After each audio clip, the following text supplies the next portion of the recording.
Hi, my name is Danny Gonzalez, and I'm going to be your teaching artist today with the Los Angeles County Museum of Art. Today we will be using patterns of grains and an assortment of fun materials to create an artwork inspired by Pedro Friedeberg's work. We will be looking at El Teosofista desobediente. Well, before we begin the art activity, let's learn about the artist and the focus artwork for this activity. Pedro Friedeberg is a Mexican-based artist and is one of the most prominent artists working today in Mexico.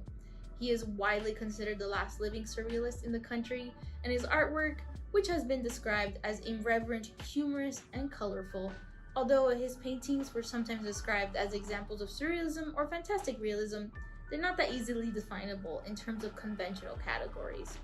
In El Teosofista desobediente, Friedeberg combines pattern, color, volumetric geometry, soaring towers that contain fruits, symmetrical and asymmetrical arrangements, religious symbols, and a glaring sun in the center among many other configurations, all of them coming from the creative and playful pulse. This piece and almost all of his works is marked by cynicism, a deep, funny, and ironic sense of humor, a fondness for the absurd and the ridiculous even towards himself, since he is modest when talking about his work. Let's think about some questions to inspire our art making. So what makes a pattern? A pattern is a repeating decorative design. Here you can see that the bananas are the repeating decorative design. And where can you find patterns? You can find patterns in almost everywhere that you look. Here in this example, the repeating stones create a pattern on this wall. And what can you use to make patterns? Well, today we're going to be using grains, pasta, maybe even some other materials to make patterns. And what patterns do you see around you? You can respond to that in the comment section. Okay, I'm ready to make art. How about you? First, gather your supplies. I recommend looking in your kitchen to wherever you may keep your dried goods. I found a couple of things inside my pantry today. I have black beans, pasta, and lentils. Awesome! Now that we've gathered all our supplies, let me read them out to you. I have some fun twisty pasta, lentils, some pinto beans, miscellaneous beads and buttons. We have white glue in the bottle, paintbrushes, color pencils, and a couple pieces of paper. The paper I'm using today is a little bit of a cardstock, so it has a little bit of a firmer texture to it and it will hold the glue better.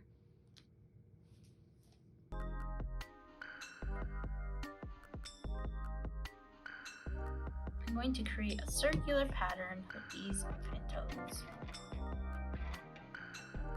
So now that I have sort of an idea of how I want it to look, I'm going to lay a ring of glue. Because this glue does take a while to dry, we can lay out a lot of it and then put things down as we go. And we can switch over between working with the pasta or the lentils or the beans and go back to color pencils if we want to add more dimension to the color. Now let's add some of these fun buttons and gems that I found around my place. I think I like the yellow one the best. It's really fun to see all the different colors and patterns that we find on these pinto beans. You can see how some are lighter and some are darker. If you don't have a glue bottle, this is around the time where I would also start using a paintbrush. So you could dip into your glue container and then paint on to your whatever object you're sticking down and then stick on to your paper.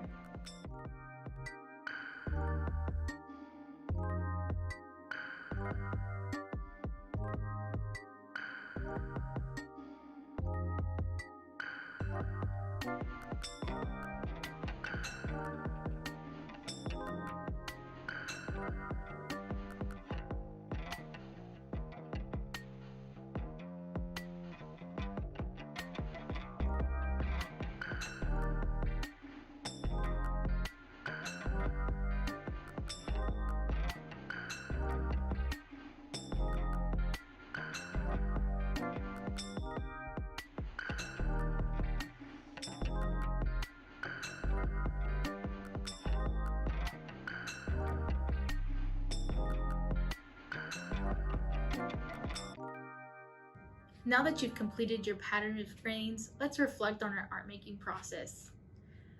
How did you make your pattern? Well, I made a pattern by repeating the beans and the pasta, as well as having some nice gradients of the lentils outward.